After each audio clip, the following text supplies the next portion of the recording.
You can read it. Alright to YouTube, another one of Kip's clips, and Peter's just telling us about his book. Peter. Yeah, right. It's for sale. Cookie, you've got a book? Yeah. I got a book, yeah, I got a book.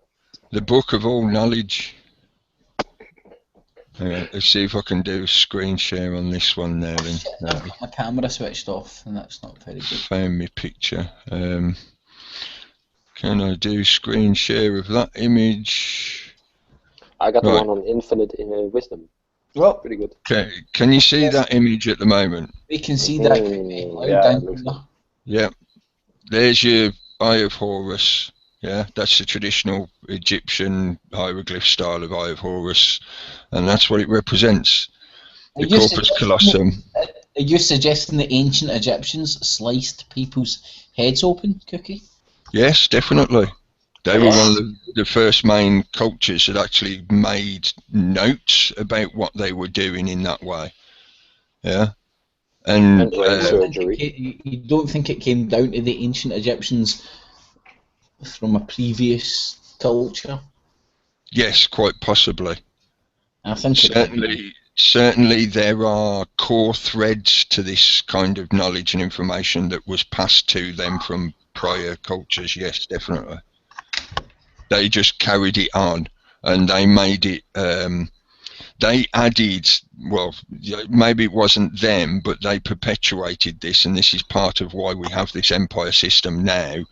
They added the mystique of making all this kind of knowledge seem mystical and magical and, you know, out there.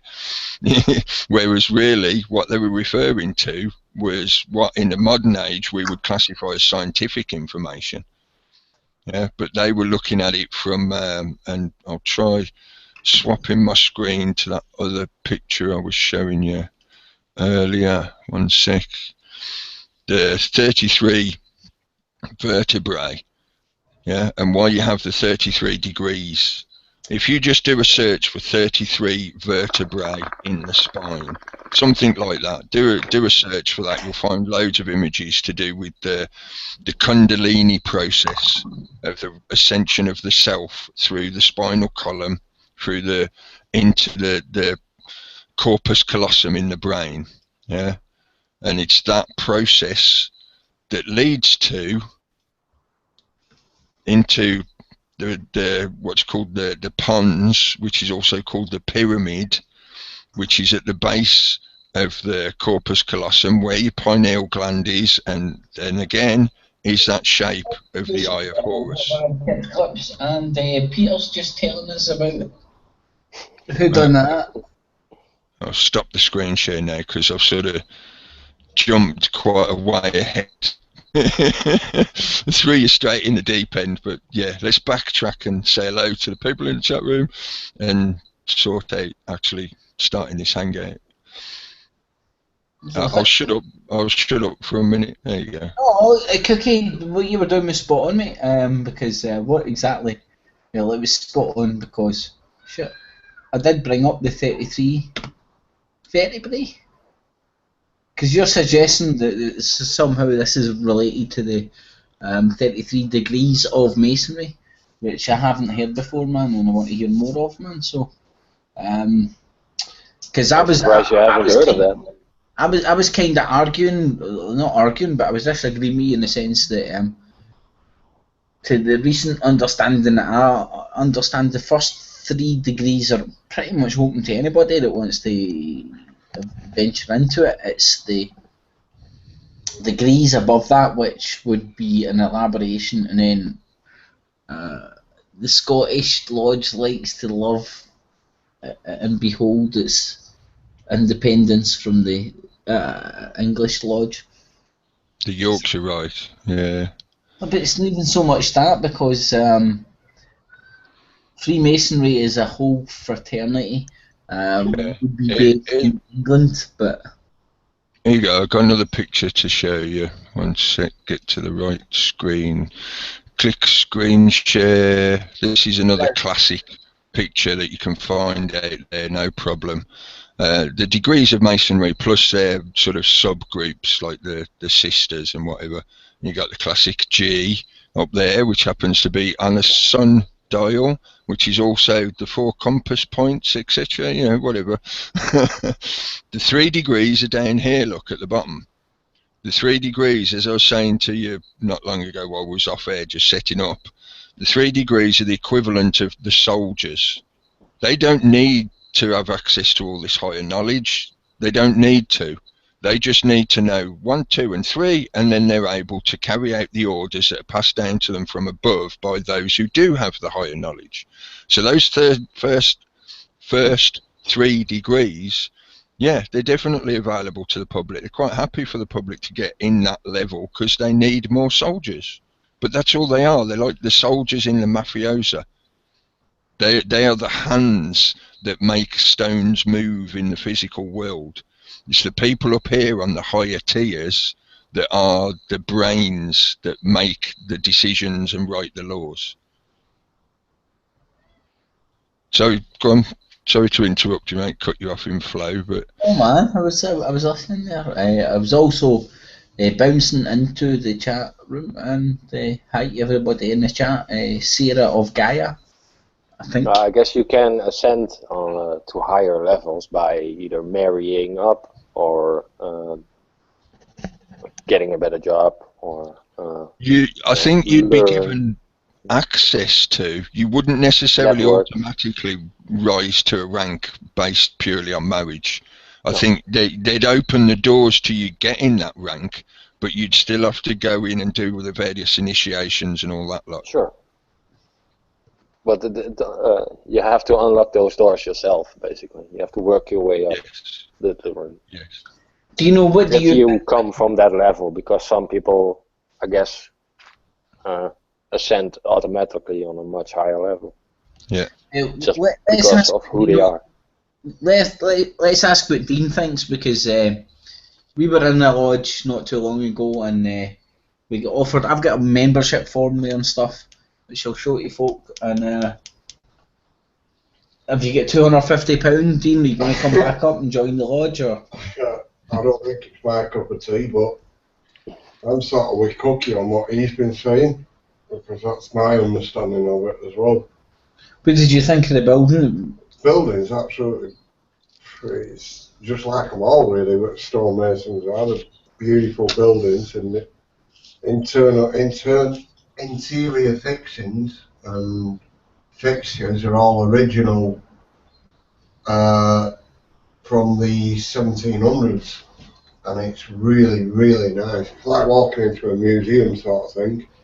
If you're into architecture and things like that, they're the places to go through and look at original architectural stuff, which is what I like about the buildings. But possibly maybe one of you could explain why Masons call themselves Masons. It does go back to them being simple stonemasons, mate. Yeah, that's sort of. There's no sort about it. There's no sort of about it, Cookie. It does is the ability to transfer that knowledge and whatnot, and there's no one like a lot of stuff in Freemasonry. There's not one meaning or one thing that can explain it, but one of them is definitely the fact that it's masonry in the sense of the builders. Yeah, exactly right. But what I was going to say was expand that thought from not just putting one stone on top of another, it's putting one idea on top of another, one concept on top of another, one paradigm on top of another. It's the organisation of people willing to put one stone on top of each other. I mean, it's the intelligent organisation of that stuff, definitely, mate. Yes. And I think also it's a Mason is a very real job, as in set in reality, as where you build stuff and it stays I would argue a lot for hundreds of years or thousands of years, or like the pyramids, like forever. I would argue a lot of the, let's say, the Stonehenge, the Illuminati symbol you now see in modern architecture is there for no other reason than the higher echelons of architecture to today. They're still very high Freemasonry in the sense that they'll go in their drinking club, they'll wear their wee outfit, they'll get drunk, they'll talk about stuff, and then they'll go and design a really nice building the next morning. I don't know many or hardly any, I don't know, architects that aren't a Mason or Freemason or related to. And the same goes for designers as well. And they are the ones that, using the power of geometry and mathematics, that's why it's a big G, take concepts of the mind and convert them into physical reality. So they transfer what is just a concept of thinking, and then they put stone on stone on stone and make it a physical thing. Exactly. That's the Mason, the reality bit, where the spirituality is the secret bit, I guess, or the knowledge of where it comes from, maybe, or where the inspiration comes from, or having access to that inspiration, because not everybody is an architect or creatively talented. This is why they see it as being the equivalent of being gods, and why for a lot of them they get deluded into that sort of that kind of concept of they are replacing God in some manner, because God is viewed as the ultimate architect because he created the universe we're experiencing. Therefore they are replicating the knowledge of God by being able to take those spiritual thought-only processes and turn them into a physical reality. Okay, this is where I disagree with. Don't disagree with, but this is where people need to sort of understand the difference, man. Like in your neck of the wood as well, man. You get if you go and see how many lodges and stuff you get on your doorstep, it'll surprise you. They're everywhere, and these people aren't frequented by people that go there and start worshipping Lucifer and cutting up bodies and stuff. I mean, I know people that are and were Masons, so on and so forth, and they didn't want to set out and conquer the world. Used the handshake as a wee step up and stuff back in a bygone age. Ultimately, that's why what I believe it is now, for especially the first 3 degrees, and especially the diagram you just showed was a good one. The first 3 degrees are really open to anybody and everybody, and then you've got the light and the dark as well. But I mean, not every Mason's a bad person. No, not at all, mate. No. It's part of the modern pop culture misconception, but they play on it because it helps create that layer of mystique which keeps away the stupid and the ignorant. Mate, I don't even think they play on it, because the real powerhouses now are so far away from the lodge, it's untrue. It's still the same. Aleister Crowley is the best example of it. When you go and look at what happened with him, he was a real high-ranking Freemason, and then he started up all his own cliques, clavers, whatever, and that's where a lot of the stuff that's in the pop music nowadays. That's why the symbolism, a lot of it is Masonic in essence. And Crowley was talking to Horus, right? Yeah. Potentially. I guess that's why they were interested in Crowley, not in Crowley himself. He was talking to Horus or Horse? Yeah, what's the etymology of the English word whores? I'm curious. You made me curious about that now. Does it stem back that far? It may very well do. Wouldn't know. But I can't recall the name of the entity that he was supposedly talking to. But in an esoteric sense or exoteric sense, because he was talking to an outside entity supposedly. Yeah, he was supposedly connecting with this multi-dimensional being and all that shit. So I believe it was Horus, but No, I'm remembering a different name, or I've got a vague recollection of it being a different name. But it may very well have been Horus in the sense of the archetype that Horus represents. Because remember, the it's the symbolism. bull with the disc. Yeah. That's his logo. It's an archetypal totem. It's not really a being as we would normally define individual beings. It's just not. It's an archetypal totem. Mm-hmm. He's a very bad man. Yeah. Very, very, very, very bad man. The Messiah's a very naughty boy. I'm even a fan of that, and I get that joke, man. Fuck. Yeah. So, well, very shall we try and go back sort of to the beginning of the conversation properly? Because I did sort of dump straight in deep on the beginning of the broadcast. So maybe you should go back to your application form and talking about how you got onto this subject in the first place this afternoon. I will. Let me have a wee look. First, I want to roll a cigarette because it looks cooler that way. The soaps told me so. Hollyoaks confirmed that.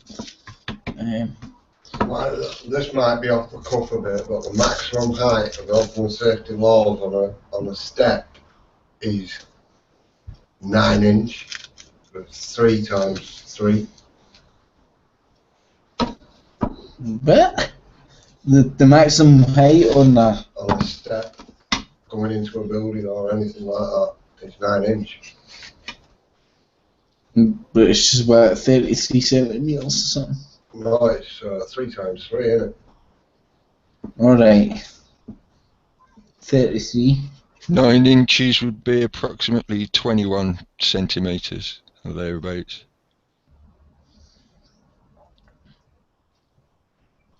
I know we're a bit off the cuff, but it just reminded me when you were on about steps up.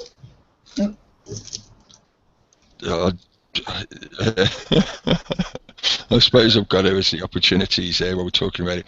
I think some of that relates into the way physical reality emanates following the Fibonacci sequence or the phi ratio, PHI, phi ratio, which means certain numbers. Yeah, certain numbers end up matching approximations. Remember, this is generalizations because people are reality is a spectrum. Reality is a spectrum. Like, I'm 6'7", so my foot step would be greater than 9 inches, but the average for most people would equate to around 9 inches. 6'7". Fucking hell, man. Hence the name Cookie Monster. Peter, I'm going to ask you, man. I don't know whether I know you. I'm 2 meters 33. 233? No, man. I'm asking you about your European bullshit. What about the movie? What is it called? Transcendence or something? Have you seen it? Yeah, it was pretty crap, to be honest. Yeah. Overhyped by the conspiracy theorists. I was very disappointed. Yep. No, but it was a movie, man. Was it worth a watch as a movie? No, not really. Move on. No, it's a basic flat love story tied into a fucking... Yeah. I don't know. And repeating a concept that's been done many times before in much better ways. Yeah. Yeah, this is a concept that's been around at least since the beginning of last century. If you're reading sci-fi literature, if you're looking at sci-fi movies and stuff like that, it's been around since the 60s and the 70s. And yet they do this crappy film just because it's got a few Hollywood names in it. And it basically just gives you exactly what you want. If you're into this fear conspiracy of this one person becoming a super internet entity and all that shit, then yeah, it's exactly what it says on the tin. You seen the nanobots aren't coming to get me? I thought Lucy was a good movie. Lucy. Yes, yeah. Like That was much more interesting as a concept, yeah. She's been doing some funny movies lately, that Scarlett Johansson. Yeah, I think she's In My Skin, something with In My Skin or... Under My Skin. Under My Skin, oh, bizarre. Under the Skin, that was it. We actually mentioned that just before we talked about it, yeah. I'm just thinking about having a flashback or something. If you watch those two, I guess the Lucy and them, the Under the Skin thing, back to back here, you have a good night. Yeah. I think if I go to like cynical, slightly paranoid route, she's been pushed forward as a pop culture witch. That's why she's doing a lot of these kind of movies. She's fulfilled the sex symbol role in movies like The Avengers, where she's playing the classic warrior princess. Yeah. You know, she's clad all in leather, being all sexy, but at the same time she's lethal. Because the way she can kill people and whatever. And now she's fulfilling some of the more esoteric archetypes with things like Under the Skin. And the Lucy one sort of plays into the scientism. There's a lot of subtle, well, some of them weren't so subtle, the memes being deliberately thrown at the audience in that. Yeah. You know, science can save us, science can figure it all out, all that kind of usual shit. Yeah, and I remember the audio very much on that movie as well. You know, it's very. There's a lot of really good special. It's very good. Yeah. And she's naked. That's good. Bonus. Noted. No, we're getting distracted away from the original point. Right. Yeah. Tell us about your application form. Where did you get it? Why is it 333? What was it? 333 euros? The 333 euros was due to it was Peter's mathematical skills. Well, at a certain point of time, the euro, pound would be at that level. Well, it could be next week again, you know. At one point in time, it definitely has been. And when it is, then it's time to fill in. £250 for the first 3 degrees, and after the first, £250 for the first 3 degrees. There's 30 quid a month or something during that, and plus the drink, you probably need to buy somebody to get in and get 2 people to give them a handshake. 264 quid. We're going to argue it will cost to join Freemasons and get your 3 degrees, and that works out to be 333 euros. Me and Peter confirmed it, and so did Google. So it's a Google fact, isn't it, Peter? Yeah. Can I just ask, like, one thing I'm curious about is because they've got an actual application form that you have to fill out and hand in and pay over your coin notes, you know, your bits of fiat paper. Does that mean it's actually you joining the Freemasons, or is it your legal fiction that's joining? It'll be a legal fiction, man, because that's the world they live. I think it's a kind of a hurdle for any idiot to fucking come in and join. You bring some money.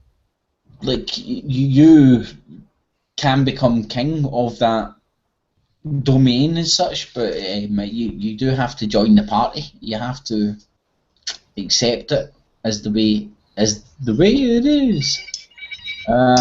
If you do not join their party, you will not be able to amalgamate their echelons, because you'll be stuck in the lower echelons. 1, 2. But you could also befriend a Mason and get introduced, I guess, in the Freemasonry. And you can avoid the 250. Not all Masons are bad, man. Not all Masons are bad. Dean, what was this guy like? He was showing us around his wee BB room and all that, man. He was a brilliant old guy, man. Lovely old guy, man. He was absolutely bang on. It was just like... Dean was telling him about Fred Dibner, and Fred Dibner was a Mason.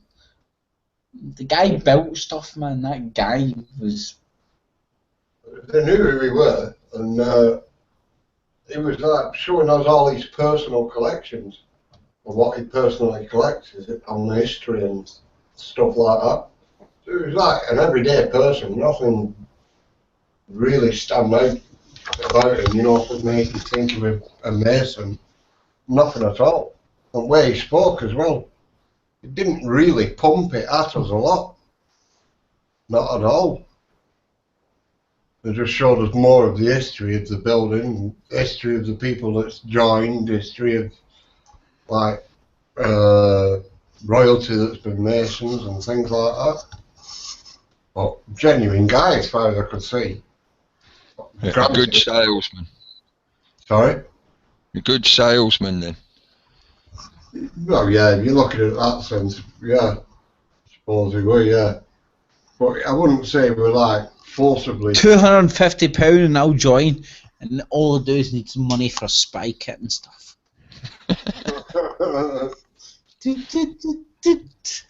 That's your occupation and stuff like that. He was saying what I've said a lot about the Masons signing the stonework and everything. He was telling me about that as well. But yeah, genuine guys, I thought, both of them. Yeah. So he didn't have any horns or tail or. He wasn't trying to eat your babies. No lizard eyes or whatever. My girlfriend took one of her babies beforehand. Oh shit!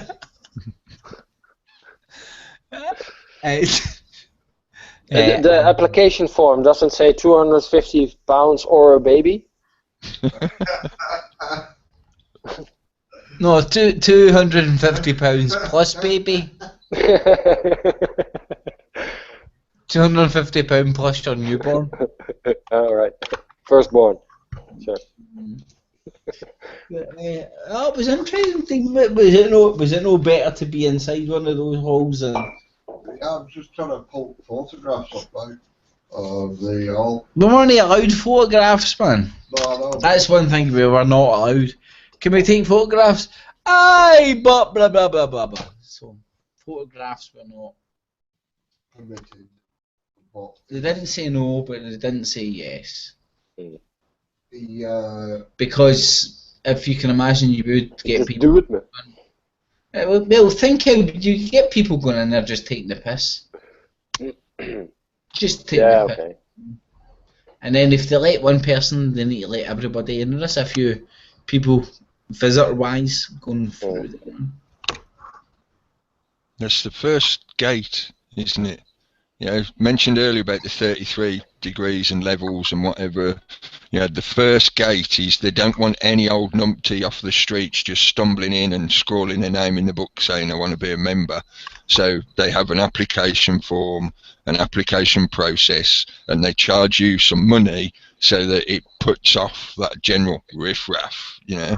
I don't know, Cookie. I think they'll take a homeless person's £250. Yeah. Yeah, as long as you got 250. Hey, check out the numbers on the screen. Oh crap, my phone is fucking. Okay. Wait. That's the 11? Wait.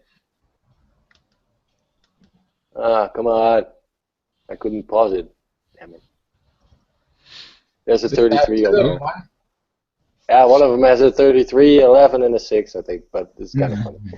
33. Yeah. And now she's got a 16. Oh, yeah, there it is. 16. That was one of the numbers on that cube. Come on. Dino, did you not have a few papal names? They got 11 and 33 and 6 on the boards and they're asking papal names. You should turn it off quick, mate. Get at it. They're trying to get in your head. Symbology. That's a video that could be made. That's For, a I know Illuminati game show if I've ever Yeah, seen. that's live, man. That's fucking happening right now. I know a few channels that would quite happily put that up as a BBC, boom yes. proof. Proof, evidence. Boom. Illuminati are everywhere. Boom! Illuminati game show. This contestant. The neighbor across my fucking street is also on number 33. I can see the number 33 out of my window. It's everywhere. Boom! Stop. Evidence. Stop. Proof. Yeah. I think that's funny. Kip, 1833. I need to start a channel that. I mean, that would be funny. So I was just catching up on the chat. 1833. So what's happening in the chat anyway, guys? Sorry. Oh, I can see there's 24 people watching. I will be to concentrate better when Dean's away.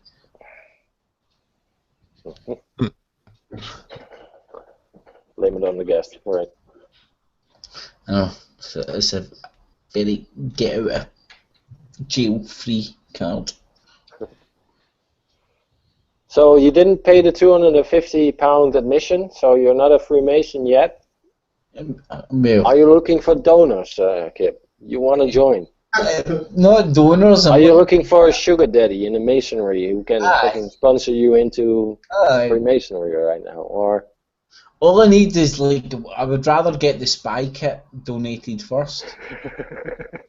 Get a really good convincing pair of sunglasses, right? And then I can say, like, I'm a white Seedorf. a Google Glass? And I've got problems with my eyes. I need to walk into everywhere with glasses on. I got reptilian eyes, I'm sorry. Oh shit! Oh, hold on. Oh. See, I've got pictures of inside a thingy. What was that with your endoscope inside the lizard's colon? I've got real lizard. Oh shit! I've got real. What up? I've got real lizard eyes as well, which are quite funny. Oh, brilliant. I think that's what I wanted to try and do. Alright, so thanks to everybody in the chat. Die. Jesus, thanks to everybody in the chat, man. I've got pictures of a lot of you. I'm feeling comfortable with men at my back. Gets my back up.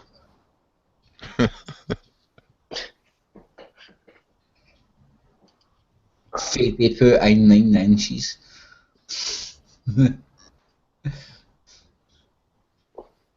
And that's just the girth.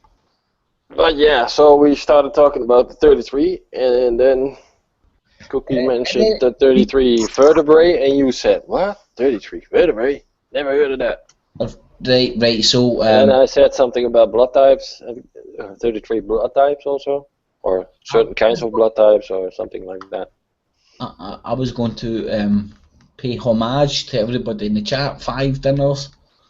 Liza, Taz, Kendall, Mitty Bush, Jeans. See, everybody in the chat, why aren't they all in the hangout? In fact, Probably because you didn't invite them. no, I did. I'm pretty sure I did. I invited about 200 folk. Yeah, you sent the link to the video, but that's not the link to the hangout. Everybody that's listening, please. Shit, what am I doing? I don't know. What are you doing? I'm trying to click the right buttons here. The link for the hangout will be below this hangout. Join in if you want. Aye, fake it, why not?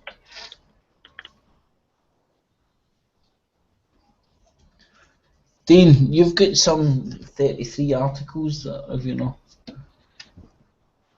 I've got one that's jumped up at me when I typed in news on 33. It was 3 days ago, 33 killed in Patsna stampede after Stick it I up on can't your. even bleeding pronounce these words. It's Eid festival at the moment, isn't it? So a load of them are turning up at the Merkaba for is it the Hajj, the pilgrimage and all that lot? Yeah.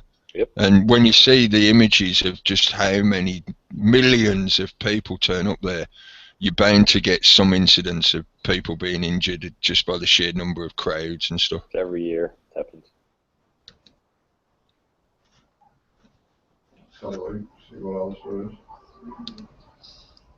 I recently watched Samsara. I don't know if you know that. It's a documentary. The name I know. I'm Some not sure all if I've pretty seen it. pictures from all around the world, and also some very impressive aerial shots from the Hajj. Peter, I recently. It's filmed with a special camera, with a 35mm camera. All of that. The 5 IMAX. years of film. Yeah, it's very beautiful. Peter, Sounds I a bit watched like some of America. the Gotham stuff as well, and that was pretty cool, man. Especially the stuff. Why don't you share the stuff that you were telling me about it? The good. The Gotham. Yeah, because I was watching. I watched the 2 or 3 episodes that are out there. 2. And, Yes. Yeah. Listen to that. Yeah, Return of Poseidon. At the end of the second episode. But we're Yeah. splitting hairs. But what do you think, man, Pedro? Is it? Because you were saying some cool things about it, man. Did I? Okay. Well, I liked it. Well, it's a good bit. Yeah. Well. No, you were talking about the duality, man. How like that doesn't exist. Oh yeah, how it ties in. Yeah. Well, the second, it's very much set in this time, I guess, because the second episode is where they fucking kidnap little children and they get sent to the puppet maker or something. So they get butchered or something like that over there. They don't show it because they rescue, of course, the children, but it's how institutions and all that round up the children. And it's a bit Seville-like scenario, you know. So that's kind of funny. That shows up in a fucking Batman, because ultimately it's Batman. It's the origin story of Batman and Gotham. And all the characters that live in Gotham, so you got Catgirl and all of them, Catwoman. Yeah, if you refresh the page, for the people in the chat room that are asking, if you refresh the page, the link is there in the info box. Yeah. And as Kendo has pointed out, I'd forgotten about this one. Abraham's dream of the angels climbing the ladder to heaven, Jacob's ladder, there's 33 steps up to heaven on that ladder. Yeah, Jesus Again, was 33. 33 vertebrae. Yeah. It's a magic number. 3, the required number to create the first simple shape beyond a circle or straight line. I remember I was ranting about that the other night. I'm not sure if Now then. Yeah. Calm down.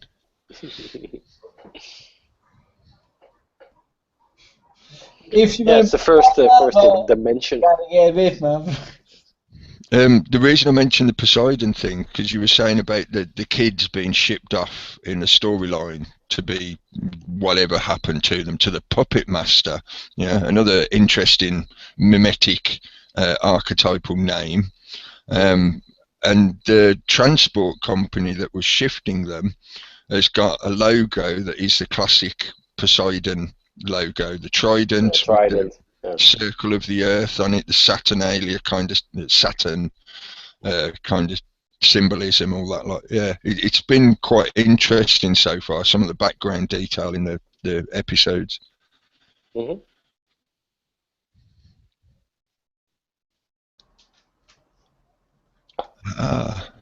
Dinosaurs. So the link is working.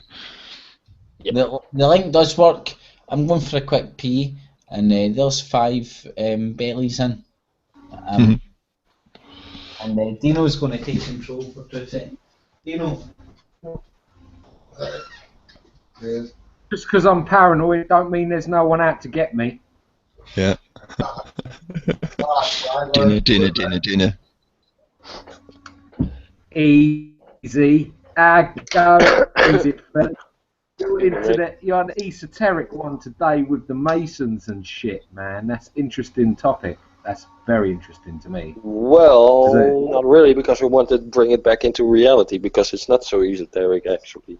It's more down to earth than it really is. Secrecy is... It makes everything esoteric, doesn't it? Yes. Yeah. Secrecy is in the mind, right? Yeah. This is why I'm opposed to them as a societal structure. In a similar fashion to Kip, I'm well aware of the fact, I know people that are in the Masons. I know that the majority of them are not bad people. You know, they're not doing the kind of in a secret base underground plotting to take over the world kind of shit. No, not at all. They're just everyday people. But the construction of the institute, the institution that is the Masonic Order, to me, is wrong. It's a Gnostic hierarchy. It controls access to knowledge and information, which creates a power differentiation between those who have the knowledge and those who don't, which enables them to have a hierarchical structure to control the rest of us. That's why I'm opposed to them, in the same way as any governmental body does the same thing. There's no hierarchy to truth, is there? The truth wants to be free, and the knowledge is free. And the more people that have the knowledge, the sharing of knowledge, which is the most important thing. And any society which seeks to make secret knowledge which benefits the vast majority is fucked.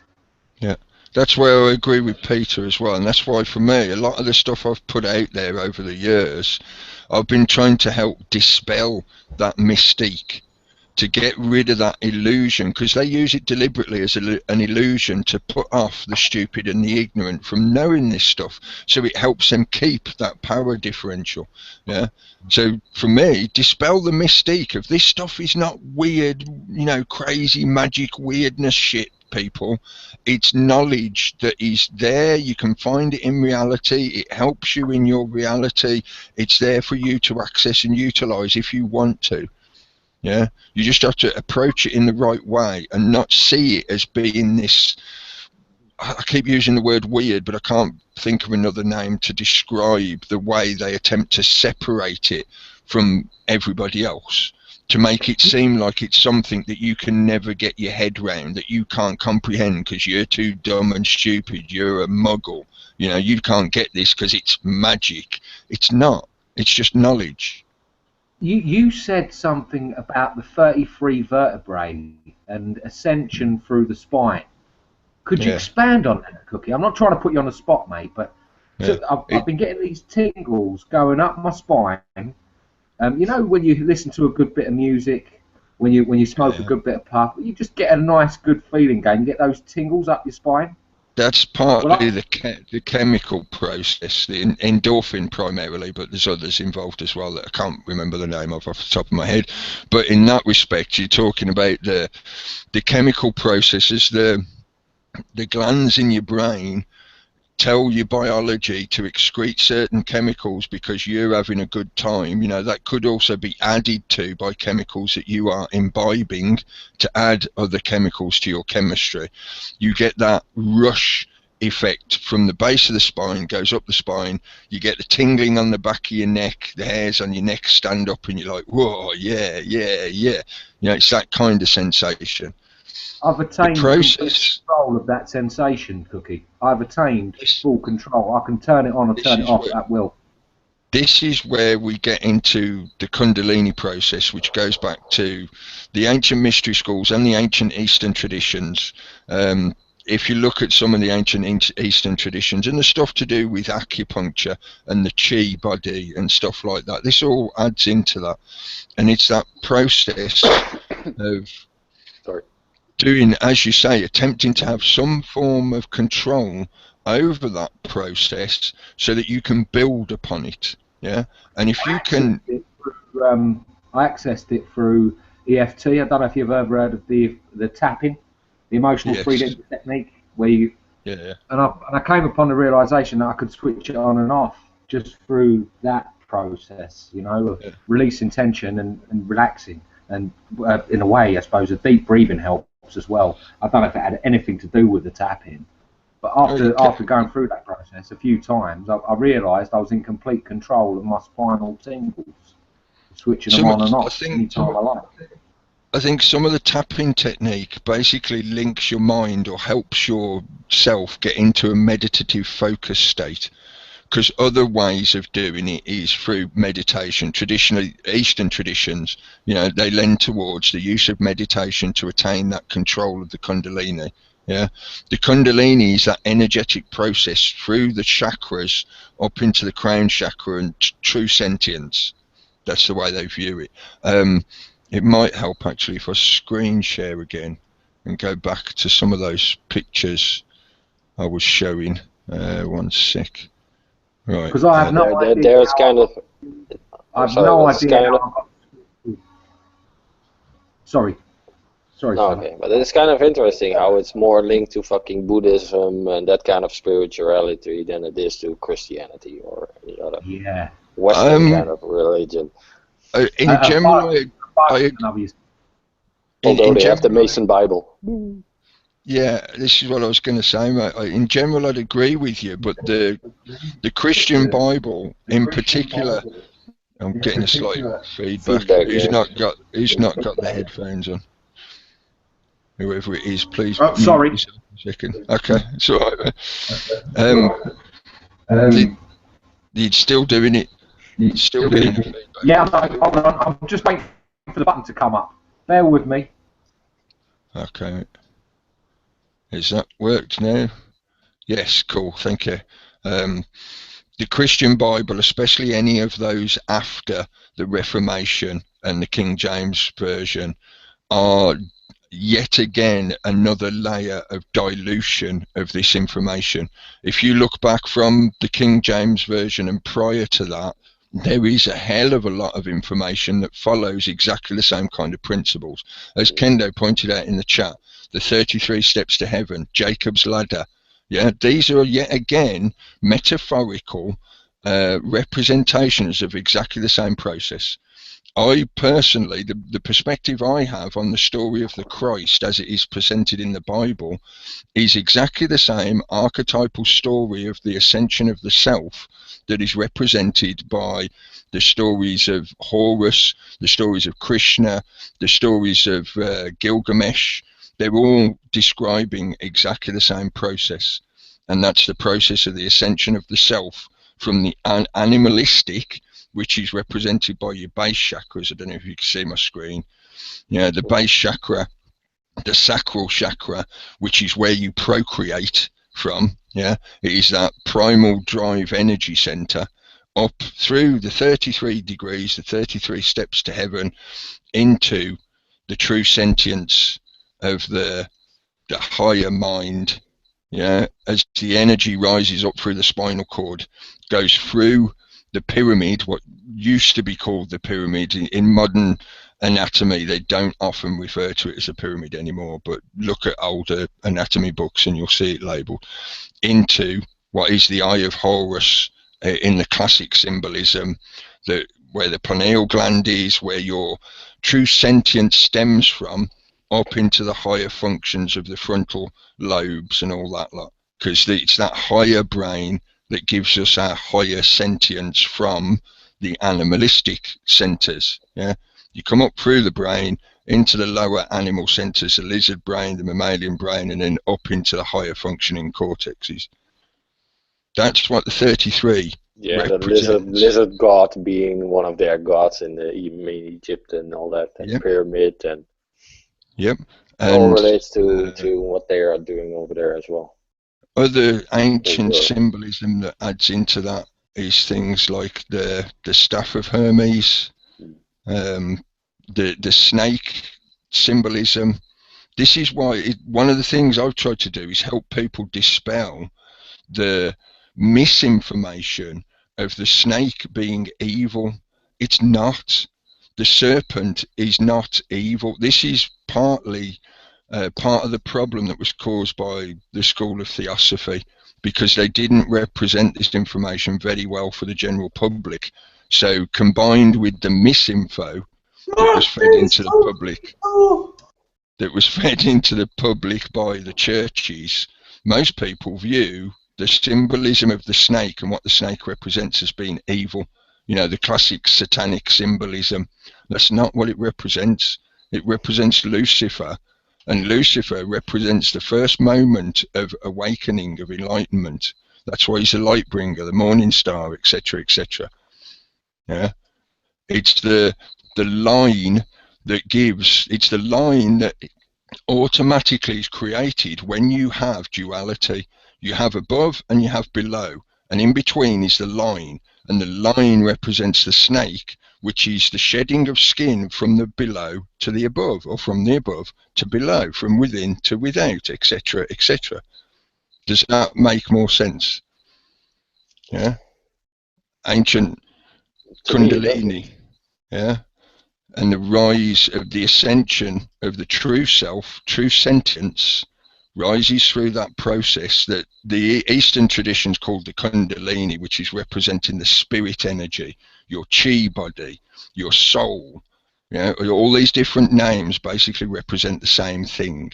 They're all talking about the same thing. And it's that process. I think it's also the reason why there's, well, forgive the pun, I guess, but the demonization of Lucifer. Yes. And that's why I say it's hidden knowledge, part of the hidden knowledge, I guess. Yeah, it's part of the misrepresentation which was fueled by people like Crowley and Blavatsky, the school of theosophy, because they, even though a lot of what they said contains a hell of a lot of truth, they didn't represent it very well, which meant it got polluted and corrupted into this satanic kind of ideology, which is not what it represents. The ancient mystery schools understood that. Is the one with the two columns as well, the duality columns. Yeah. Yeah, I believe they've ripped off that whole image from the Pan image, I guess. Possibly. So that's yeah. There's another good one with the G, the set square and compass, the two columns, sun, moon, duality, the one, the all-seeing eye, the knowledge of the original one, of the wholeness, where the two become one, the duality becomes a whole, etc. This is all part of the mystique of making this seem like the Alfa Romeo logo. Part of the mystique of making this seem like it's some kind of weird magical shit that you can never really understand, and you know, you've got to do weird ceremonies to make things happen. It's not at all. It's a way of keeping secret. Yeah, and concealing.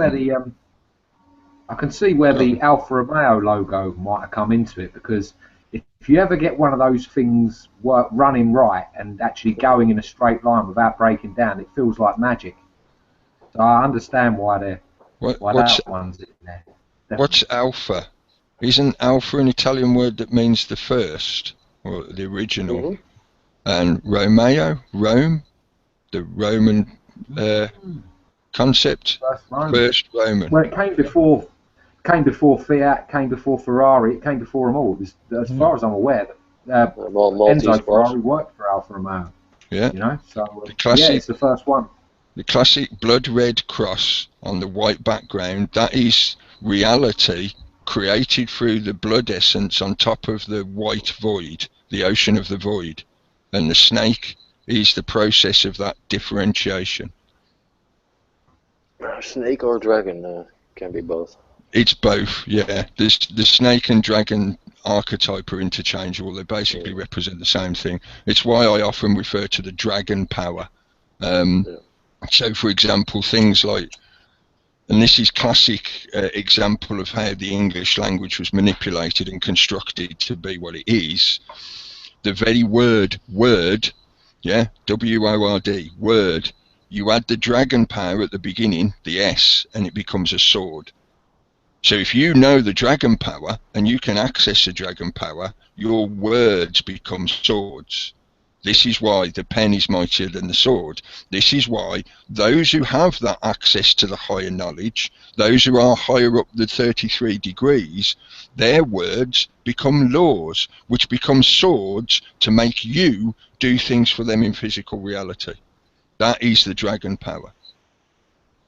Converting the metaphysical, the something that has no physical substance, the idea, the spirit energy, the whatever, converting that into a physical reality.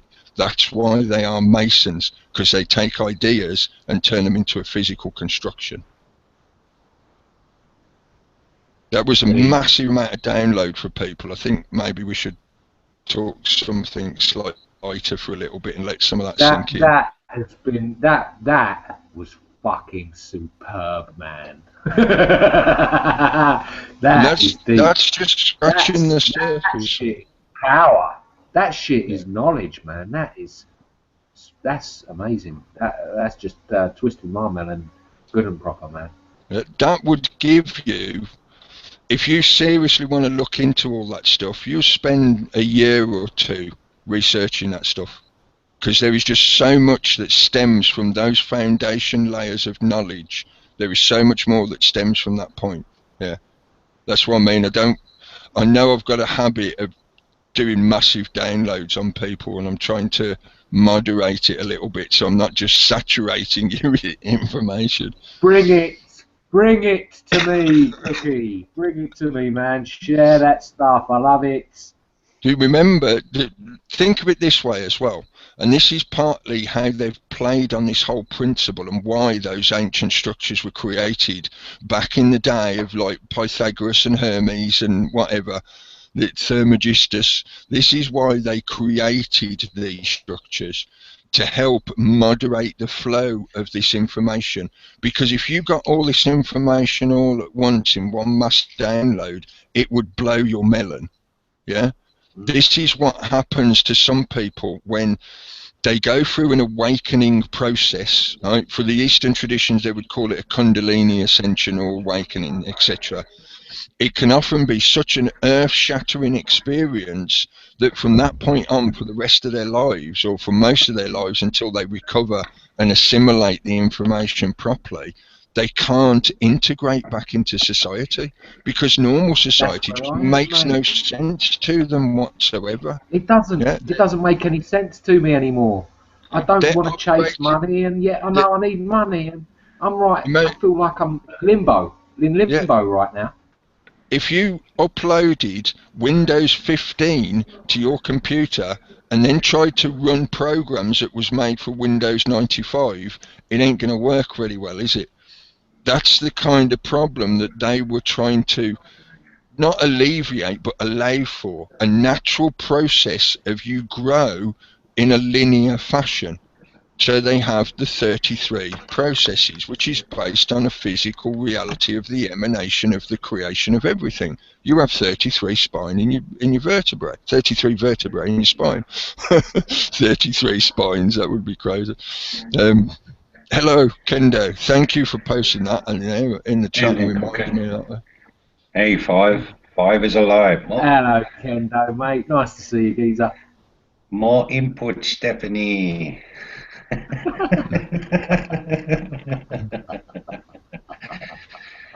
Cookies, bang on.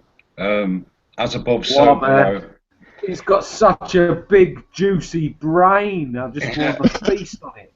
You know? As above, so below. Awesome, man. Yeah, as above, so below represents, if you can imagine, at Easter on March the 21st, the first star to rise above the skyline is the East Star. So that's why we call it Easter. It's a pagan festival. Easter. And then during the course of the next 12 months, the sun will rise in a curve like that above the equator, and then it'll cross the equator and do exactly the same underneath. So as above, so below, and the sun's course always runs in that. Yep. So that's what the serpent. That's the serpent of life, and you've got the Tropic of Cancer at the top, and the Tropic of Capricorn below, and the sun's curve stays within Cancer and Capricorn. And when they say in astrology that this is in ascendancy or in descendancy, it either refers to the moon or the sun. Because up until I think it's July the 21st, the sun is in ascendancy, and then just after that, of course, the sun is in descendancy until it hits, I think, Virgo, and then it goes underneath from the equator to Capricorn. So there's your serpent, and that happens every year.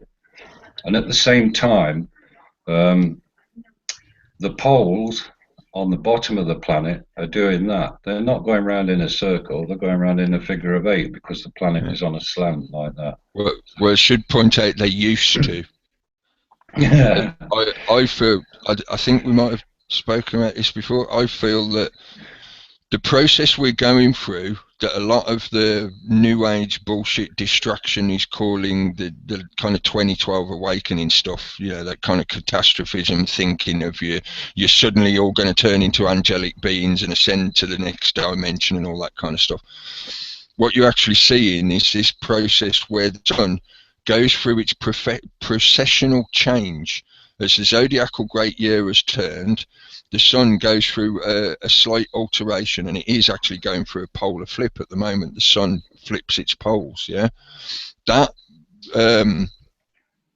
oscillation has an interactive effect with us, with our magnetosphere, our biosphere, and us, ourselves, the way we think and our biology and everything. So because the sun's doing this perturbation, this wobbling, it's making us wobble as well. And again, referring back to the Eastern traditions, in the classic yoga principle of the changes of age, this is what they represent in the 5 great ages. You know, the zodiac is divided into 5, and there's 5 great ages as they rotate through the great year.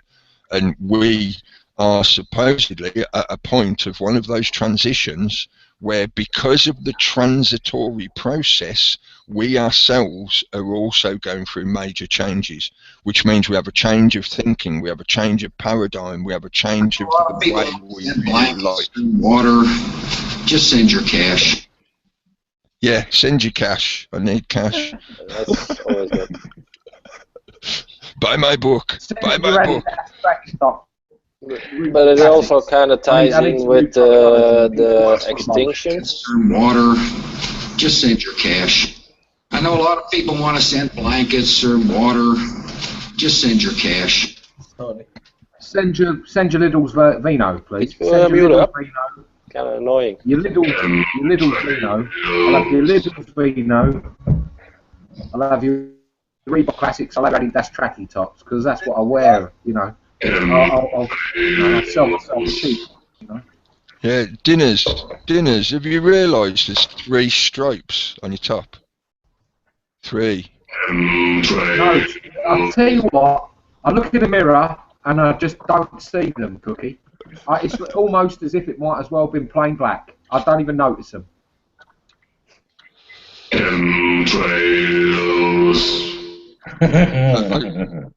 Stop trolling. That's another one that's just another one of those bits of information from long ago. People complain about, you know, you do the Baphomet. To the climate gates.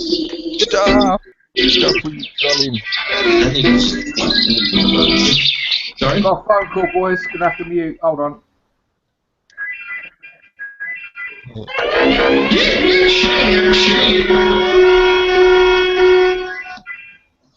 I don't know, but it's kind of annoying, Kip. I don't know if you think it's funny, but I think it's funny. Yeah. I think I said last week that, like, looking at the troubles in the Hangouts just lately, I'm sure I said it to you, Cookie, that I'll put it down to sunspots. Whatever's being reflected on the sun is being reflected on the planet, and we'll get over it. As above, so below. Yeah, we'll get over it. Again, that links in. I was going to mention about the Baphomet and the 3. Yeah, people would say about the Baphomet symbol and whatever. It used to commonly be done in reverse, and it meant to put down the devil. Yeah, so if you're holding it up, you're supposedly upholding the devil. But another one is the 3. Yeah, think Cub Scouts, but you're concentrating on it's the 3 columns, and it also represents the triad. And you can do the same thing. You put them up, you put them down. So again, all symbolism to do with the 3 and the power of the magic number 3. Yeah. Smoked the rest of the bag this morning. What else was I going to say off what you just mentioned? Yeah, the astrotheology kind of stuff of what the ancients were trying to tell us about the way the heavens move, the cosmos moves, and how the movements that happen up there affect us down here. So what's going on up there is also going on down here. So if the sun is going through wobbles, we're going through wobbles. Yeah, that's what I think. To me, that's what, when you start pulling apart. It's even bigger than that. It's the sun, the moon, the stars. It's fucking everything. Yeah. It's the universe. Yeah. It's just the sun is. We don't know what. the sun is our closest, largest influence. Yeah. If you also look at, shapes, there's no such thing as a one-sided figure, because even a line has 2 sides. So I'd imagine a one-sided figure is equivalent to a non-sided figure. So then a line has 2 sides, and then the triangle has 3, and then a box 4, and then your pentagon, and then the hexagon. And if I don't know, I've seen, while I've been researching, I've seen the circle with the triangle and then the box inside the circle, or dissecting the circle, and then it goes on to the 5, which is the pentagon, which goes around the circle, and the 6. And all those shapes are also, I think I've mentioned this before, significant in the sense that when we look at the 4, 5, and 6, your heart has 4 chambers, and that is the powerhouse of the body. We have 5 senses that we are totally aware of: touch, taste, smell, sight, and sound. But also, 5 limbs and 5 sorry, yeah. But also, those 5 things are powered by the heart. And it's only when we get into esoterical territory when you talk about the 6, because if the 4 and the 5 are in line and everything works from your bottom chakra, which is 1, 2, 3, 4 is your heart, 5 is your senses, 6 is that. Once those things are all in line and you've climbed the 33 steps of the vertebrae, and everything and all the chakras are working properly, that's when the 6th sense or this connection to it's always the right-hand side. Whatever references I've looked at in astrology and within the Bible, everything points to thinking to the right. They give a clue in the Bible when Jesus camped. He always camped on the right-hand side of a particular tribe. Always, when he told the fishermen to cast their nets for when they were fishing, he told them not to cast the nets on the left because they wouldn't catch anything, but you will only catch things if you cast your nets on the right. And I can't remember how many fish they caught, but that's a piece of numerology as well. Yeah. So ancient physiology, because they're referring to the right side of the brain and the use of that more open thinking. Yeah. So that all connects to the 6, and that is supposed to get you right-hand thinking, which is obviously your left brain is the treasure chest, it's the data storage bit, but it's usually the right-hand side of your brain that connects with something else to creativity. It's the art, the creative side of the brain. That's the bit that gives you the romance or whatever. And it's the creative side, and it's only the creative side that has got this esoterical connection. Yep. Yeah. Again, links back to the original creator. Yeah. Also, through looking at astrology, I've found out that most of the star signs that I've studied, because I started with family, obviously, and I've not really got into all the extra star signs yet, but in each of the star signs, when you connect it to the ancient constellations and the names of the constellations and the meanings of the names of the constellations, because there's a translation to that as well.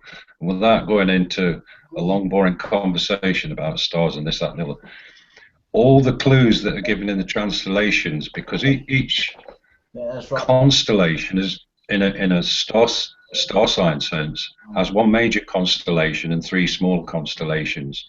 And when you translate all that ancient language back to, for instance, Aquarius, that has got one major nickname when you talk about that constellation, and it's called the conflict.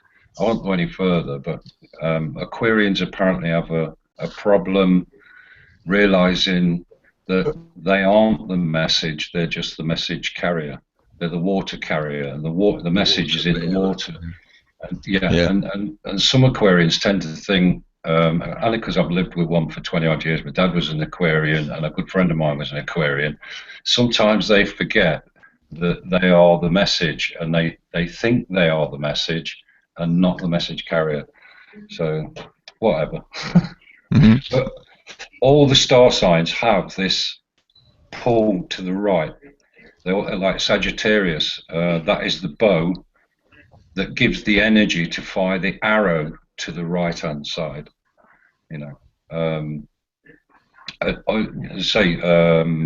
Scorpio has a mention to the right. There's a if you get into what happens with the constellation of Scorpio, you find out that there are characters in there, and the negative side is always on the left, and the positive side of a Scorpio is always on the right hand side. And I think that is described in the fact that you look at the sign of the constellation of Scorpio, you'll find there's a man walking on a scorpion, and he's got a serpent. He's got the tail of the serpent in his right hand, and the head of the serpent is under his left foot. And the tail is that Abusius is the man, and he's known as the wrestler, and he's wrestling with the snake. And his left heel is hard down, and all the snake can do is bruise his heel, but he has control of the snake because he's got the tail. So he's in control, but he also has the gift to walk upon the backs of scorpions. So scorpions tend to believe that sometimes they're the scorpion rather than the wrestler who's treading on the scorpion. And they, I don't know whether you know any Scorpio. My daughter's a Scorpio, and so is my grandson, one of my grandsons. And they're Scorpio. They think the Scorpio. Well, I have to keep reminding my daughter that you're not the Scorpion. What's the matter with you? And she calms down, But there's not a zodiac. Not many people mention maybe, but it's a Chinese one, I guess, which is completely different than our version because it's related to the moon, I guess. Yeah. And it's you can also relate certain characteristics or things to that one, and I think the combination of the two would be best. But strange enough, I was speaking about this last night, chatting to one of the guys, and saying in the traditional sort of Western style astrology zodiac, I'm a Taurian, a Taurus. In the Chinese zodiac, I'm a rooster. And if you look at the characteristics of both, I represent quite well the characteristics of both. But as a sort of joking way to get it across to people, is like, because I'm a Taurus and I'm a rooster, my life is a cock and bull story. Maybe that's too much of a kind of in joke, it's an astrologer joke. Not that I do astrology, I don't, but The Chinese zodiac is very interesting. I find it just as accurate as the Western zodiac, which is why I like to know people's, the sign, both signs for people, because I think it represents more fully the context of their probable personality. Because nobody really is the epitome, the stereotype. There's always slight differences. That's why we are what we are. But they are very good approximations. Cock and bull. Yep. Cock and bull story, mate. Just to finalise the bit with Taurus, apparently the Taurian strength lies in the belt. And if you look at the constellation of Taurus, the bull has a belt around his waist. And the belt is the belt of Orion that runs straight through the middle of Taurus. Which is replicated, as above so below, by the 3 pyramids on the Giza Plateau. It also very nicely explains why I do a lot of what I do, because Taurus is representative of the throat chakra, and the rooster is represented as the announcer, in the sense of, look, I've found this, look at the path over there, look, danger over there. That's what roosters do amongst a chicken coop, and I do that with doing all this kind of talking. I use my voice. I've said before, just to confirm what you were talking about with the Egyptology, I have said before that all star signs begin in Virgo. The year really begins in Virgo and ends in Leo in the star sign astrological world. So therefore, the biggest clue to that's been on the planet for, well, there are people who say it's been on there over 10,000 years. But originally, there's a huge statue right next to the pyramids of a lion which originally had a woman's face. And the Virgo represents the woman, and the lion's body represents Leo. So the biggest clue is in Egypt. They're telling you that the star signs start in Virgo and end in Leo, and it's all in one. That's why they built the Sphinx, apparently. And it's also why they built it where they did, because it's on that, I'm pretty certain it's the 33rd degree around the planet, and it's the point of the planet which, in general, dependent on the polar wobble, but in general it's the one that points to the ecliptic plane of the heavens that we are viewing. So it's like the center point of your map, which is why they put it there on the planet, because it aligns to that center point. It's like a reference point to say you begin from here and you spread out from there. Believe it or not, the first constellation that rose in the sky during that period, when it's all in line, was Leo.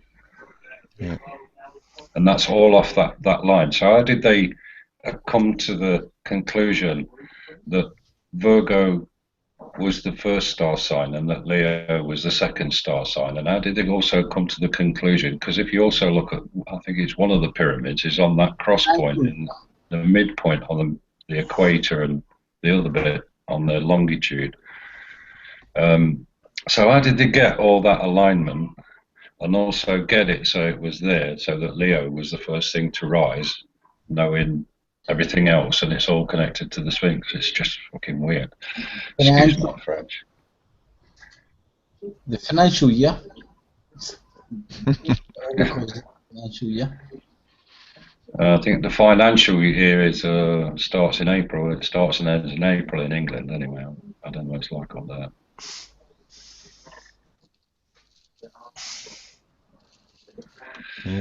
Let's say the.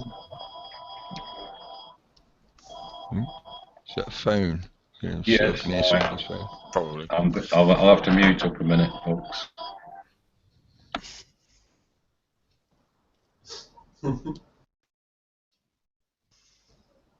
Well, it's kind of funny how all of it kind of relates to all the symbology that you can still see and experience in Egypt. Well, not Egypt only, right? It's all over. No, yeah, okay, but it's where you get into what again becomes a diluted, polluted version of it. A lot of the like pop culture symbolism, the stuff that people are shouting about, like the Illuminati stuff in the music videos and whatever, it really is a polluted version of that information, of that knowledge. It's just been so spread all over the place and so misused for them to create this kind of mystical imagery to make it seem like they've got some kind of magical knowledge or power. It's just utter bullshit, you know. There's a question in the chat room from Paulie. Does the varying planets' torsion fields influence our thought waves? I would have thought so. Yes, yeah, I'd say it probably does. To what degree is another question, but it's certainly going to have an involvement. It's going to be one of the variables in there, yeah. Yeah, plus also there's overwhelming evidence now that water is programmable and it is affected by magnetism and stuff like that. So if we're 70% water, then it follows that it's going to have an influence on us somehow that we haven't conceived what that influence is yet, but it's going to have some influence on it. During this precession wobble that the sun is going through in its own polar flip, our own magnetosphere has been weakening over the past few decades, which means we are being subjected to more of the sun's influence than we have been in previous centuries. So again, this is why I point to that kind of information as being, this is what you're talking about, folks, when you say awakening. There's a great awakening going on. Yes, there is, because we're being subjected to more base knowledge from the output of the sun in an energetic knowledge sense. We're having our primary constitutional bits and pieces jiggled up in the same way as what's going on with the sun. Yeah, I'd say women are much more aware of that. Yeah. Well, there's also Days Independent News. He's saying no time for this horoscope stuff. It's like saying there's only 12 types of people. I disagree with you on that one, Days. He says all these belts, strengths, lions, scorpions, all imagination and archetypes of men. If you look at the majority of, on this side of the planet, all the ancient, if you look at the real meanings of some of the really ancient monuments, they're all connected to this same cycle of the planets. There's whole star constellation monuments. There's one in Wales that's a definite that's been picked out, and they're all over the place. Yeah, they're all over the place. It sounds like he's talking about the I don't know. I know what he's media horoscope kind of stuff, you know. I don't know, but that's how it, because that's a million miles away from what this stuff is. You know. That's not what we are talking about, I guess. You know, the ancient archetypes. He's saying about archetypes. The ancient archetypes is represented by the astrological symbols and personality types and whatever are an attempt to interpret the energetic principles that are generally at play in the environment when somebody is born into this reality. So when your sentience coalesces out of the quantum field to the focal point that is your physical body, because that's what your physical body is, it's a focus point, it's an antenna, yeah. When that happens, the environment of all those things, like just been mentioned, the vortex influences, the magnetic influences, the biological, etc., etc., etc.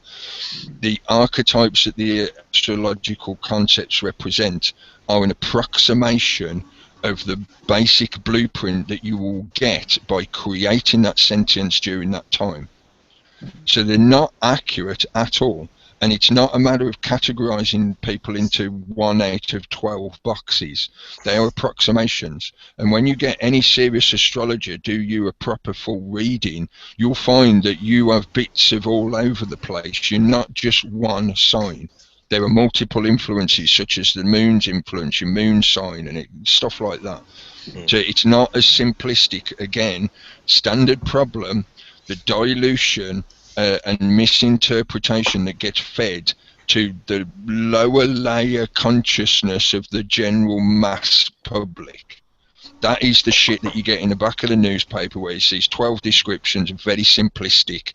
It's so simplistic it makes it ridiculous. It's utter bullshit. Throw it away. Yeah. But in that sense, I agree with him. And that. Also, all this information that, for instance, the names of the constellations and the translations and so on and so forth, they're not for people to look at those things and say, right, I can make a prediction about anyone. They are for people to understand themselves and look inside themselves and see how these things reflect inside themselves, because everyone's got an individual set of different, I mean, your beard's longer than mine for a start, so even if I was a Taurian, we wouldn't be on that same wavelength. So everyone's different, but these clues, and if you look at the real ancient meaning of all this astrology stuff, not what fucking Russell, whatever his name, Grant's got to say about it. Mystic Meg. Nothing, it's bullshit. Mystic Meg, it's all utter bullshit. All this information is there for if you research it and you want to go the full 33 and the 456, right? Understand this part of astrology, because what it's doing is giving you clues about yourself and how you are influenced by this magnetosphere as a person. What my circumstances are is not the same as what the guy next door or the guy next door's circumstances are. You have to learn these things and relate them to yourself so that you've got a better understanding of yourself. That's what it's about. And then you're going into sixth territory. Yeah. I know the royals believe in that shit. Yeah, so they again, do. Peter. They have their own private astrology. They have their private, yeah. And the Tsar. I think they actually call it the astrologer royal. You know, it's one of those roles that is part of the royal court still. Mentioned many times in the Bible, I guess. But another point I feel I need to reiterate, which I know I've sort of gone over before, but it's that, and it's down to whether you choose to accept free will or whether you think everything is deterministic, right? That's one thing. I certainly do not think everything is deterministic. It's not. The base physical energy that creates matter follows deterministic rules, but anything that has living sentience has the ability to alter those rules by what direction it chooses to take. You know, does a bacteria swim to the left or does a bacteria swim to the right? It's that bacteria's choice. Yeah. Do we decide to keep funding institutions like the BBC, or do we decide to not fund them and allow them to die off and go away?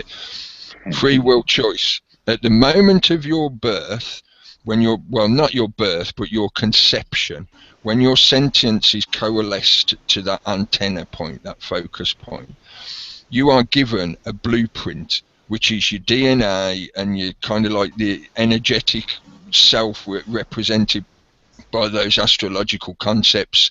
But from that point forward, you have the ability of free will, which means you can make choices. That allows a fractal individuation, which means you come from the original point of the fractal. At the moment of your conception, you then get the ability of free will choice. That allows you to choose an infinite number of directions. So even though you may have started with a blueprint that was similar to somebody born at the same time, subject to those same kind of archetypal concepts, you're both following individual choice paths. So you will develop differently. You will individuate. That's a major core part of how this reality works. Does that make sense? Yeah. I have to keep checking because I know sometimes I get into a flow and just say stuff, and I'm not sure if people really, you know, if I'm putting it together well, so it makes sense to people. I can still follow. Cool. That's cool. It follows that if we are 70-odd% water, we have no other option. Sorry, guys, not everybody at the same time. Huh? Everybody goes at the same time, so that's kind of annoying. Yeah, it depends where you are on the planet, what's going on in your life, but we're all as Cookie said, we're all antennas for something, an interaction between what's going on in the solar system and what happens. So, because basically, this is our spaceship. It's got to have whatever's going on out there in the big, wide whatever has got to have some effect on what happens to us here. Because if it's a magnetosphere, then we've got to be affected by it because we're 70% water. Yeah. Chaos principles have now started to finally put together, because this is looking at it from a scientism point of view, for those people that want hard factual data, show me the data.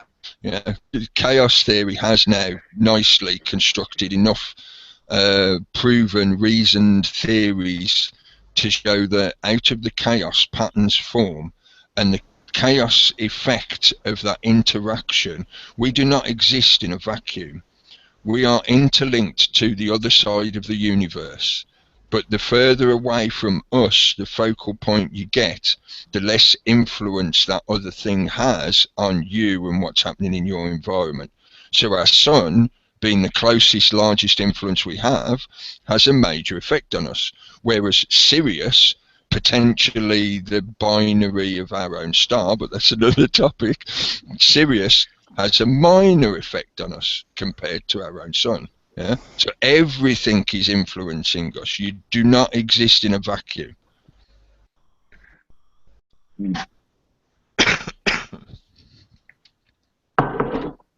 Deep thoughts for a moment. Are you still with us on this, Dinners? Yeah, I'm listening. He was on the phone, I think. Because, I know he was on the phone when we got into some really deep shit, man. Sometimes it's better to maybe that was some kind of Matrix influence on him. I don't know. I don't know if they can hear you, Robert. I can hear you, Robert. Can you hear Robert, guys? No. Can you hear me? See, that's the problem, because he's talking and I can hear him, but not everybody can hear you, Robert. I don't know what you did. You muted him up, or? Testing. I haven't. No, I don't know if Kip did or anything. Sorry if it's happening, guys. Everybody okay? No. I can hear him, so I don't know. It's 5 dinners? Yeah, not everybody can hear 5 dinners in the Hangout. Dinners? How's that? Can anyone hear me? Yes. Yeah. He's back now. Okay, go. No, I've got no. Oh, unbelievable.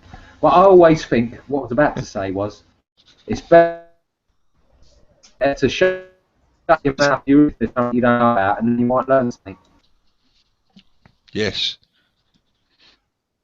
Major part of this experience, and certainly a very big part of your going up that Jacob's ladder, is being able to shut up and listen. Yeah. It's one of the. That's me. Subjects I don't know about. To link it back. To link it back to the original subject matter, I was talking about classically talking about the Masons, Freemasons again, whatever. It's that principle of them controlling the access to that knowledge and controlling that process. Yeah, that's why I disagree with them as an institution. Why I don't ever want to join them. I wouldn't be interested in joining them. I would not suggest anybody does.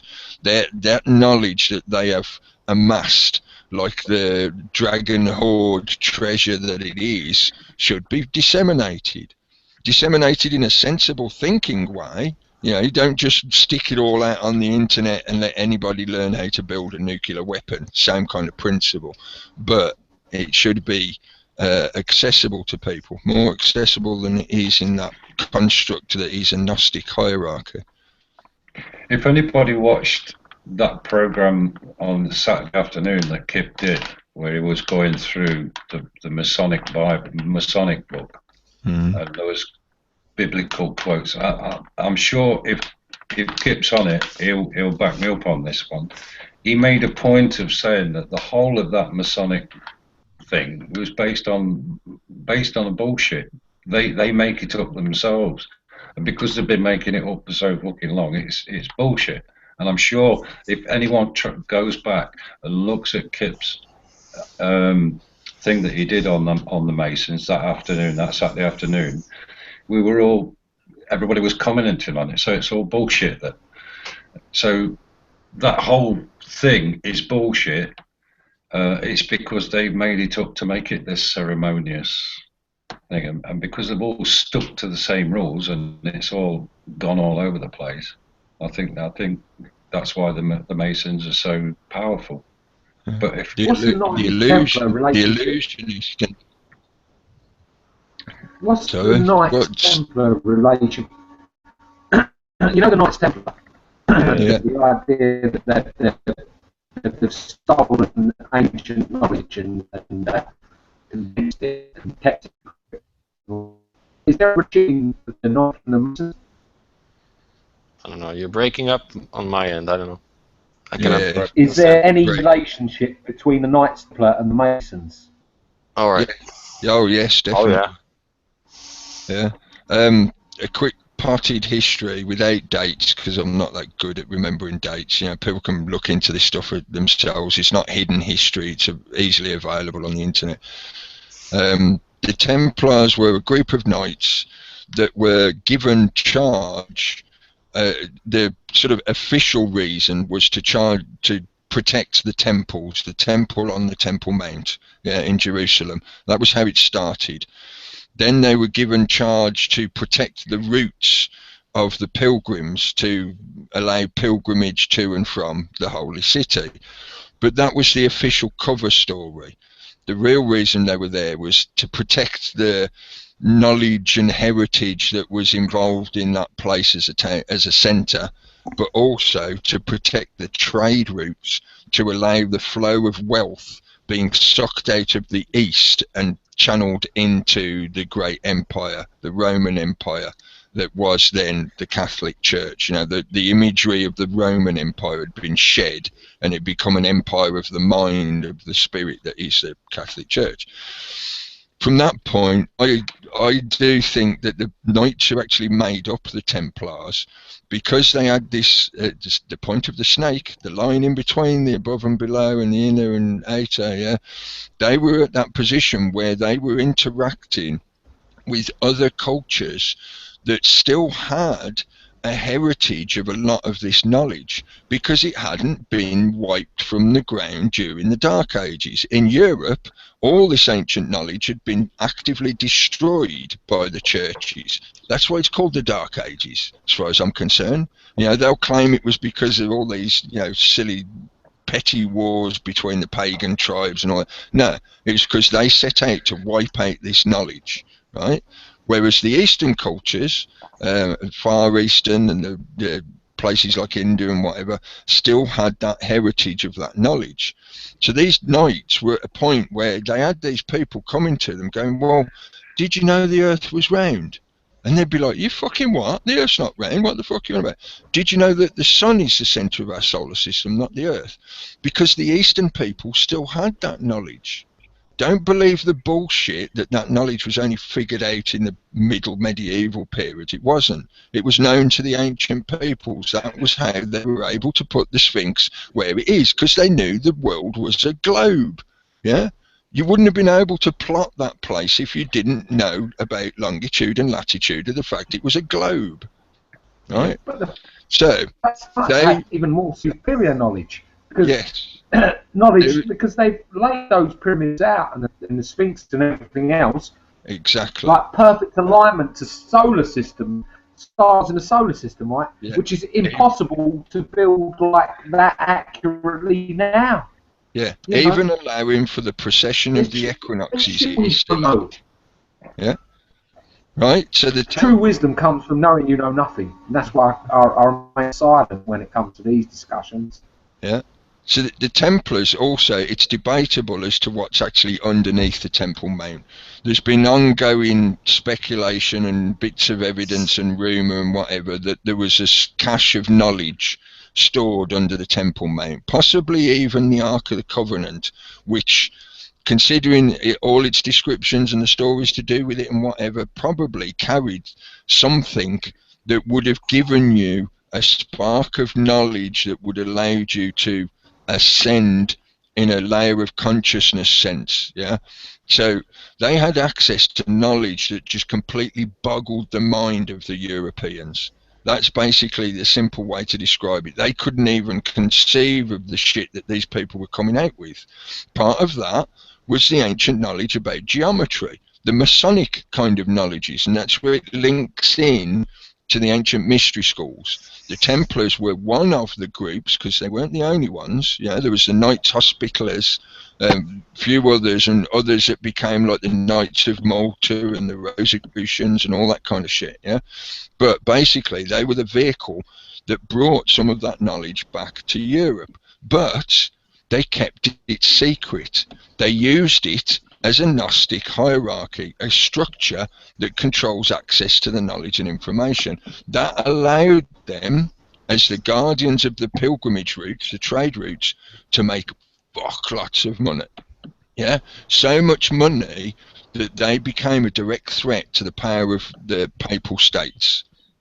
That was why they ended up being character assassinated. Yeah, they ended up becoming character assassinated, labelled as devil worshippers and hedonists and pagans and infidels and whatever else the church could throw at them, so that then justified their active destruction and the confiscation of their wealth. This is where we get the mystique of the Templars, right? And but all really, all in the Vatican library. Yes, more than likely. But to me, the reality was that these were people who just were at a point of interaction between a lot of ancient knowledge that had been wiped out of their home culture. So they were coming to this knowledge and going, fucking hell, we can use this knowledge to do this, that and the other. And we ended up with what's known as the Gothic period in Europe, which was when they started building all the really big cathedrals, because they got the knowledge needed from the Eastern cultures of how to construct architecture on such a massive scale. Because up until that point, Western architecture was struggling because it had reached a pinnacle point that it didn't understand how to get beyond, because it didn't understand the geometric principles required to allow larger constructions. That came from those ancient mystery school Eastern traditions through geometry, sacred geometry, etc. Does that help? Yeah. Okay, sorry, man. I hate to cut you in mid-flow, but Dean is wanting his haggis. Okay. We're going to go and get Dean a haggis and stuff and sign off for a few hours at least. See what's happening later on, maybe, if that's okay with you guys. I don't know if any of you want to take up a bit. Peter, Cookie, Kendall. Can I just quickly say, just to round off what Cookie said, so that Dinners gets it. If you Get it, no, I don't mean this in a bad way. I just want everybody to listen to the rest of what I've got to say, because it's taking it one stage further. If you can imagine a planet of people listening who were of this knowledge, you can imagine that people would be totally different then, and their collective thought would be something that helps everyone else. Now, if you wanted to control that and make profit from that and control people from that, all you've got to do is remove that source of knowledge and change it and subvert it into your source of knowledge, and all of a sudden you've sprung several religions in which you will grow conflict and you will get control and you will make profit. And all I'm saying is the knowledge that we're trying to pass over is the reason why for thousands of years they've subverted the mind of man to make him think to the stage now that we're waking up to what they're doing. And this is such an illusion, a grand subversion on a planetary scale, and they're in control. If you look at it the way things are right now, we're being subverted in very sophisticated ways all over the planet. Newspapers, fucking Wi-Fi, whatever. They're subverting almost every thought that we try and have, and it's all because we have lost the knowledge of how to keep our own minds and hearts sorted out. And that's why 19 million indigenous people in the northern continent of America were fucking wiped off the planet because they were that ancient knowledge. Yep. You know, there's all areas over the planet where you can see evidence of where they've tried to subvert that knowledge, and wherever they've subverted it, there's been wars, there's been carnage, and there's been huge profits being made, and people being turned into slaves. So, yeah, absolutely, mate. Totally agree. Yeah. The very fact that there's supposedly there's honour in revenge-based solutions from our world leaders, and there's there's honour in battle, and the honour of the soldier, and all. There is no honour in war. There is no honour in war. The only reason to go to war, I said it last night, is to defend your country. That's the only reason to go. Otherwise, it's very simple.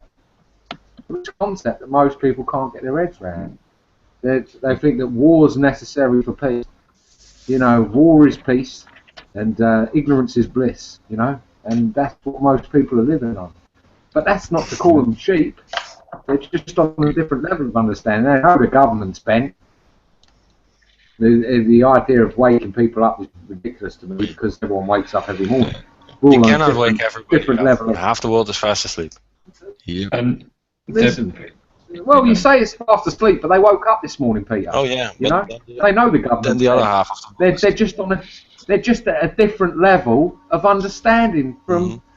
Well, you know, I'm not going to put myself on a pedestal and saying I know more than anybody else, because I fucking wisdom comes from know nothing.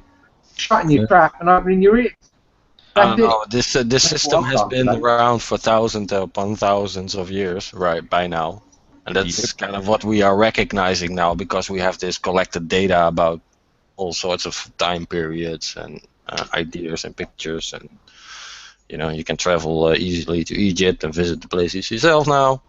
So lots of stuff has changed. So that has changed very much, and but I think it's part of the plan. This awakening, this so-called yeah, well. The message is, though, folks. Never underestimate your enemy, I guess. Don't think you're a sheep. Stop thinking you're a sheep and think that you're a wildebeest, because they don't have a herdsman. Yeah, good one. Guys, I don't know. That power, man. Want to start up a hangout later on or something? But I don't know. Yeah, man, I'm up for it. I'm gonna jump out. Yeah, I'll be doing stuff. I'll have a break for a bit and get some bits and bobs done, but yeah, I'm up for one later on. Please share amongst yourselves, man. There's a fair amount of people watching and whatnot, and please share amongst yourselves and keep the ball rolling. Dean needs his haggis. I will read through the chat after we finish. I'm not good at multitasking to be able to read everything while we're chatting. So if I missed something, apologies, and I will read through all your comments afterwards. I've got to go and catch it first, Peter, and it's a fast little bastard.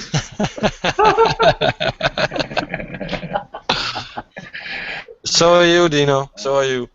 To all 37 watching, thank you. Thanks for listening to the rantings of an old man. Everybody in the chat as well, thanks a lot as well, as Cookie said, thanks. Peter, Kendall, Dean again, and 5 dinners, not diners, 5 dinners, how you doing? And Cookie, thanks to Zoma. Catch yous later.